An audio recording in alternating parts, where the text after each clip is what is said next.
जय माता दी भक्तों, मैं पीताम्बर आप सभी लोगों का स्वागत करता हूं हमारे चैनल प्रियम धार्मिक वीडियो में। दोस्तों, आज की वीडियो बहुत ज़्यादा खास होने वाली है। आज हम बात करने वाले हैं श्री दुर्गा सप्तशती के प्रथम अध्याय की। दुर्गा सप्तशती में कुल 13 अध्याय हैं, जिसमें से प्रथम अध्याय का आज हम इस वीडियो में वर्णन करेंगे। आप सभी लोगों से अनुरोध है कि वीडियो को अंत तक जरूर देखें। वीडियो को अपने दोस्तों व रिश्तेदारों के साथ अवश्य शेयर करें। चैनल को जरूर सब्सक्राइब कर लें और कमेंट बॉक्स में जय माता दी लिखने के साथ साथ अपने बहुमूल्य सुझाव भी हमें दें, क्योंकि दोस्तों आपके बहुमूल्य सुझाव मोटिवेट करते हैं एक और अच्छा वीडियो बनाने के लिए। तो भक्तों, आइए शुरू करते हैं आज का ये वीडियो। अथ श्री दुर्गा सप्तशती प्रथमोऽध्याय। प्रथम अध्याय का जो शीर्षक है वो कुछ इस प्रकार है। मेधा ऋषि का राजा सुरथ और समाधि को भगवती की महिमा बताते हुए मधुकैटभ वध का प्रसंग सुनाना। ओम खड्गम चक्र गदेषु चाप परिधान शूलं भुसुंडी शिरः शंखं शंखदधि करे स्त्रीनयनां सर्वांगभूषावृतां नीलास्मधुतिमास्य पाददशकां सेवे महाकालिकां यामस्तौत स्वपितो हरो कमलजू हन्तु मधुं कैटभम्। प्रथम चरित्र के ब्रह्मा ऋषि, महाकाली देवता, गायत्री छंद, नंदा शक्ति, रक्तदंत का बीज, अग्नितत्व और ऋग्वेद स्वरूप हैं। श्री महाकाली देवता की प्रसन्नता के लिए प्रथम चरित्र के जप में विनियोग किया जाता है। भगवान विष्णु के सो जाने पर मधु और कैटभ को मारने के लिए कमल जन्मा ब्रह्मा जी ने जिनका स्तवन किया था, उन महाकाली देवी का मैं सेवन करता हूँ। वे अपने 10 हाथों में खड्ग, चक्र, गदा, वाण, धनुष, परिध, शूल, भुसुंडी, मस्तक और शंख धारण करती हैं। उनके 3 नेत्र हैं। वे समस्त अंगों में दिव्य आभूषणों से विभूषित हैं। उनके शरीर की कांति नीलमणि के समान है तथा वे 10 मुख और 10 पैरों से युक्त हैं। मार्कंडेय जी बोले, सूर्य के पुत्र सावरणी जो 8वें मनु कहे जाते हैं, उनकी उत्पत्ति की कथा विस्तार पूर्वक कहता हूँ, सुनो। सूर्य कुमार महाभाग सावरणी भगवती महामाया के अनुग्रह से जिस प्रकार मनवंतर के स्वामी हुए, वही प्रसंग सुनाता हूँ। पूर्व काल की बात है। स्वारोचिष मनंतर में सुरथ नाम के एक राजा थे, जो चैत्र वंश में उत्पन्न हुए थे। उनका समस्त भूमंडल पर अधिकार था। वे प्रजा का अपने औरस पुत्रों की भांति धर्म पूर्वक पालन करते थे। तो भी उस समय कोला विध्वंसी नाम के क्षत्रिय उनके शत्रु हो गए। राजा सुरथ की दंड नीति बड़ी प्रबल थी। उनका शत्रुओं के साथ संग्राम हुआ। यद्यपि कोलाद विध्वंसी संख्या में कम थे, तो भी राजा सुरथ युद्ध में उनसे परास्त हो गए। तब वे युद्ध भूमि से अपने नगर को लौट आए और केवल अपने देश के राजा होकर रहने लगे। समूची पृथ्वी से अब उनका अधिकार जाता रहा, किंतु वहाँ भी उन प्रबल शत्रुओं ने उस समय महाभाग राजा सुरथ पर आक्रमण कर दिया। राजा का बल क्षीण हो चला था, इसलिए उनके दुष्ट, बलवान एवं दुरात्मा मंत्रियों ने वहाँ उनकी राजधानी में भी राजकीय सेना और खजाने को हथिया लिया।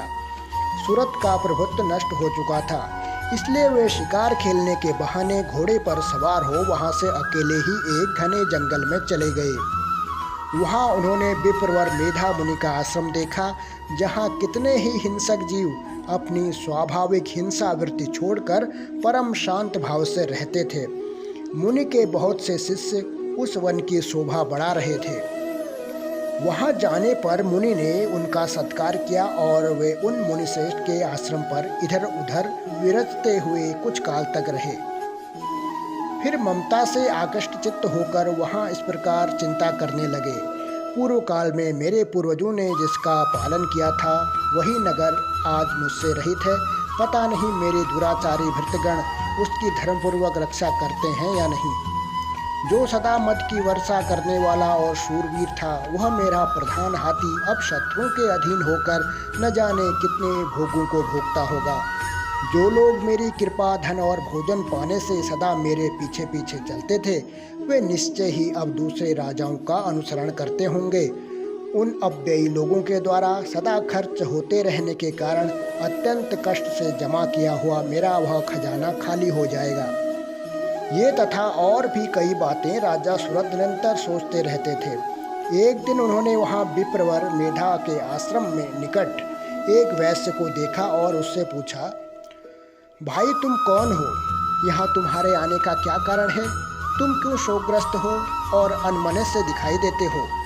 राजा सुरथ का यह प्रेम पूर्वक कहा हुआ वचन सुनकर वैश्य ने विनीत भाव से उन्हें प्रणाम करके कहा। वैश्य बोला, राजन, मैं धनियों के कुल में उत्पन्न एक वैश्य हूँ। मेरा नाम समाधि है। मेरे दुष्ट स्त्री पुत्रों ने धन के लोभ से मुझे घर से बाहर निकाल दिया है। मैं इस समय धन, स्त्री और पुत्रों से वंचित हूँ। मेरे विश्वसनीय बंधु ने मेरा ही धन लेकर मुझे ही दूर कर दिया है, इसलिए दुखी होकर मैं वन में चला आया हूँ। यहाँ रहकर मैं इस बात को नहीं जानता कि मेरे पुत्रों की, स्त्री की और स्वजनों की कुशल है या नहीं। इस समय घर में वे कुशल से रहते हैं अथवा उन्हें कोई कष्ट है। वे मेरे पुत्र कैसे हैं? क्या वे सदाचारी हैं अथवा दुराचारी हो गए हैं? राजा ने पूछा, जिन लोभी स्त्री पुरुष आदि के धन के कारण तुम्हें घर से निकाल दिया, उनके प्रति तुम्हारे चित्त में इतना स्नेह का बंधन क्यों है? वैश्य बोला, आप मेरे विषय में जैसी बात कहते हैं वह सब ठीक है, किंतु क्या करूं? मेरा मन निष्ठुरता नहीं धारण करता। जिन्होंने धन के लोभ में पड़कर पिता के प्रति स्नेह, पति के प्रति प्रेम तथा आत्मीय जन के प्रति अनुराग को तिलांजलि दे मुझे घर से निकाल दिया है, उन्हीं के प्रति मेरे हृदय में इतना स्नेह है। महामते, गुणहीन बंधुओं के प्रति भी जो मेरा चित्त इस प्रकार प्रेममग्न हो रहा है, यह क्या है? इस बात को मैं जानकर भी नहीं जान पाता। उनके लिए मैं लंबी सांसें ले रहा हूँ और मेरा हृदय अत्यंत दुखित हो रहा है।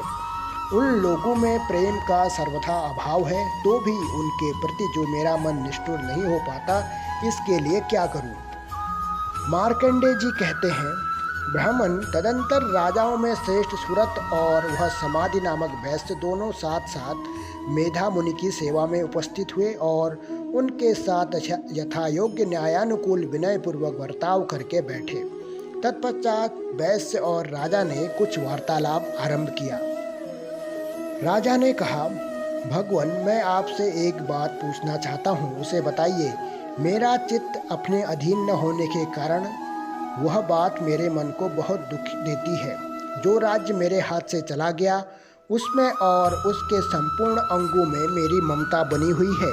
मुनिश्रेष्ठ, यह जानते हुए भी कि वह अब मेरा नहीं है, अज्ञानी की भांति मुझे उसके लिए दुख होता है।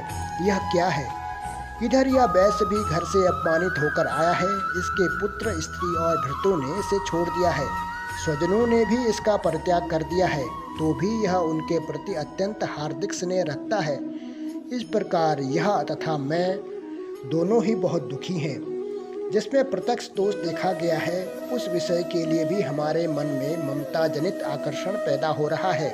महाभाग, हम दोनों समझदार हैं, तो भी हम में जो मोह पैदा हुआ है, यह क्या है? विवेक शून्य पुरुष की भांति मुझ में और इसमें भी यह मूढ़ता प्रत्यक्ष दिखाई देती है।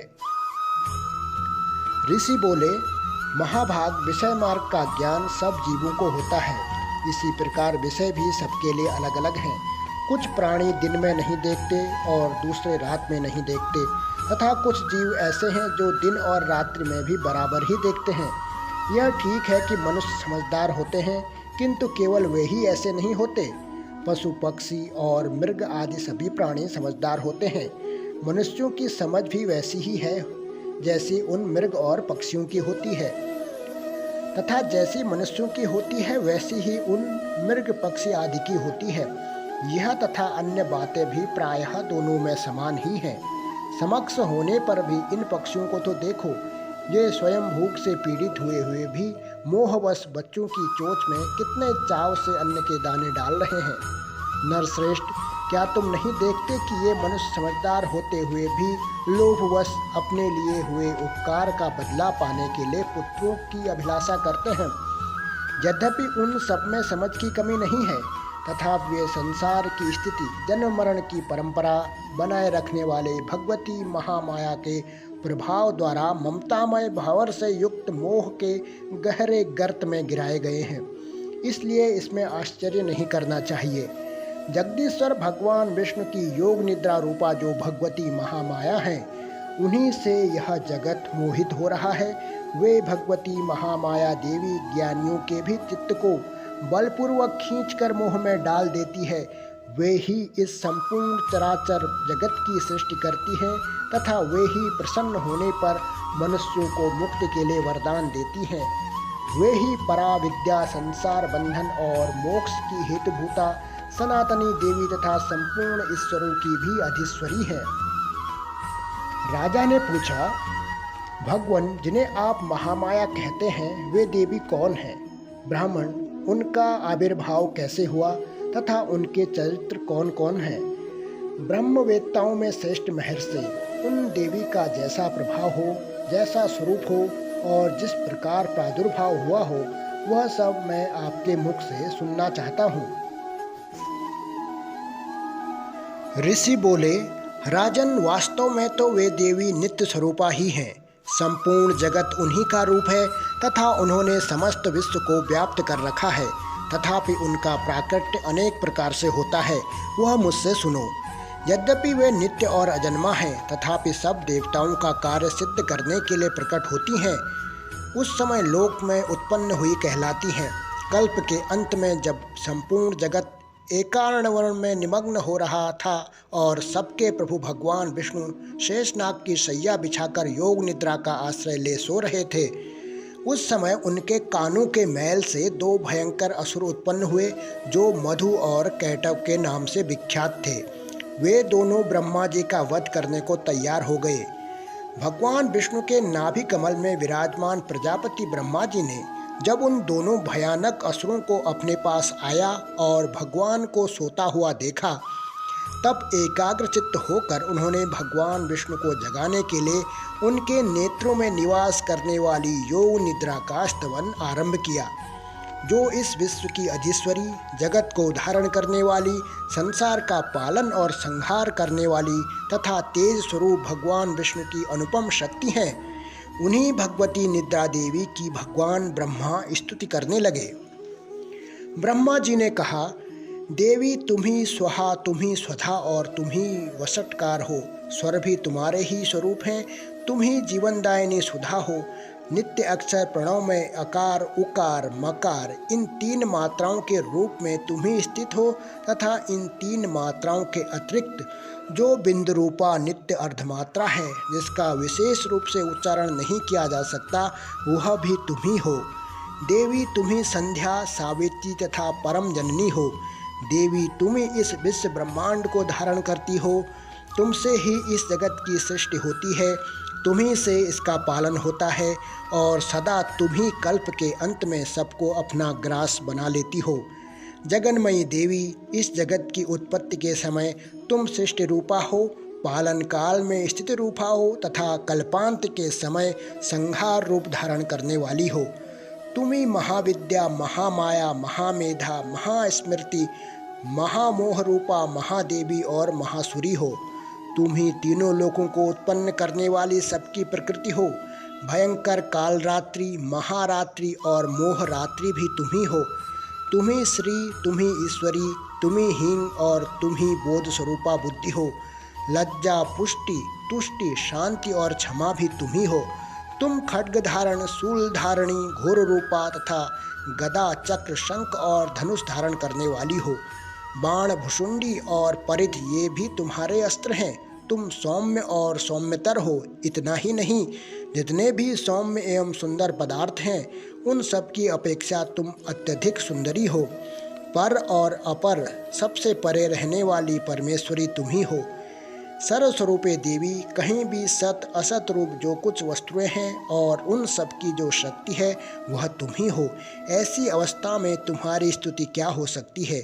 जो इस जगत की सृष्टि, पालन और संहार करते हैं, उन भगवान को भी जब तुमने निद्रा के अधीन कर दिया, तब तुम्हारी स्तुति करने में यहाँ कौन समर्थ हो सकता है? मुझको, भगवान शंकर को तथा भगवान विष्णु को भी तुमने ही शरीर धारण कराया है, अतः तुम्हारी स्तुति करने की शक्ति किसमें है? देवी, तुम तो अपने इस उदार प्रभावों से भी प्रशंसित हो। ये दोनों दुधर्ष असुर मधु और कैटव हैं, इनको मुंह में डाल दो और जगदीश्वर भगवान विष्णु को शीघ्र ही जगा दो। साथ ही इनके भीतर इन दोनों महान असुरों को मार डालने की बुद्धि उत्पन्न कर दो। ऋषि कहते हैं, राजन, जब ब्रह्मा जी ने वहां मधु और कैटव को मारने के उद्देश्य से भगवान विष्णु को जगाने के लिए तमोगुण की अधिष्ठात्री देवी योग निद्रा की इस प्रकार स्तुति की, तब वे भगवान के नेत्र, मुख, नासिका, बाहु, हृदय और वक्ष स्थल से निकलकर अव्यक्त जन्मा ब्रह्मा जी की दृष्टि के समक्ष खड़ी हो गई। योग निद्रा से मुक्त होने पर जगत के स्वामी भगवान जनार्दन उस एकार्णव के जल में शेषनाग की सैया से जाग उठे। फिर उन्होंने उन दोनों असुरों को देखा। वे दुरात्मा मधु और कैटव अत्यंत बलवान तथा पराक्रमी थे और क्रोध से लाल आंखें किए ब्रह्मा जी को खा जाने के लिए उद्योग कर रहे थे। तब भगवान श्रीहरि ने उठकर उन दोनों के साथ 5000 वर्षों तक केवल बाहुयुद्ध किया। वे दोनों भी अत्यंत बल के कारण उन्मत्त हो रहे थे। इधर महामाया ने भी उन्हें मोह में डाल रखा था, इसलिए वे भगवान विष्णु से कहने लगे, हम तुम्हारी वीरता से संतुष्ट हैं, तुम हम लोगों से कोई वर मांगो। श्री भगवान बोले, यदि तुम दोनों मुझ पर प्रसन्न हो तो अब मेरे हाथों से मारे जाओ। बस इतना सा ही मैंने वर मांगा है, यहाँ दूसरे किसी वर से क्या लेना है। ऋषि कहते हैं, इस प्रकार धोखे में आ जाने पर जब उन्होंने संपूर्ण जगत में जल ही जल देखा, तब कमल नयन भगवान से कहा, जहाँ पृथ्वी जल में डूबी हुई न हो, जहाँ सूखा स्थान हो, वहीं हमारा वध करो। ऋषि कहते हैं, तब तथास्तु कहकर शंख, चक्र और गदा धारण करने वाले भगवान ने उन दोनों के मस्तक अपनी जांघ पर रखकर चक्र से काट डाले। इस प्रकार ये देवी महामाया ब्रह्मा जी की स्तुति करने पर स्वयं प्रकट हुई थी। अब पुनः तुमसे उनके प्रभाव का वर्णन करता हूँ, सुनो। इस प्रकार श्री मार्कंडेय पुराण में सावर्णिक मनवंतर की कथा के अंतर्गत देवी महात्म्य में मधु कैटव वध नामक पहला अध्याय पूरा हुआ। बोलो जय माता दी। ओम जयंती मंगला काली भद्र काली कपालिनी दुर्गा क्षमा शिवा धात्री स्वाहा स्वधा नमोस्तुते। ओम सर्वा बाधा विनिर्मुक्तो धन धान्य सुतान्वितः मनुष्यो मत प्रसादेन भविष्यति न संशयः। तो दोस्तों, ये थी आज की वीडियो। आशा करते हैं वीडियो आपको ज़रूर पसंद आई होगी। दोस्तों, इसी तरह की वीडियो देखने के लिए हमारे चैनल प्रियम धार्मिक वीडियो को सब्सक्राइब जरूर कर लें। वीडियो को अपने दोस्तों व रिश्तेदारों के साथ अवश्य शेयर करें।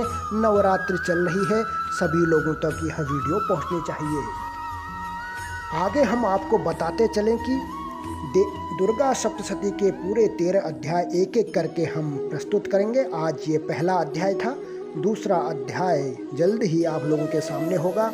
तो बने रहिए आप हमारे चैनल के साथ और हमारे चैनल को अपना प्यार देते जाइए। तो मिलते हैं अगली वीडियो में, तब तक के लिए अनुमति दीजिए अपने मित्र पीताम्बर को। जय माता दी।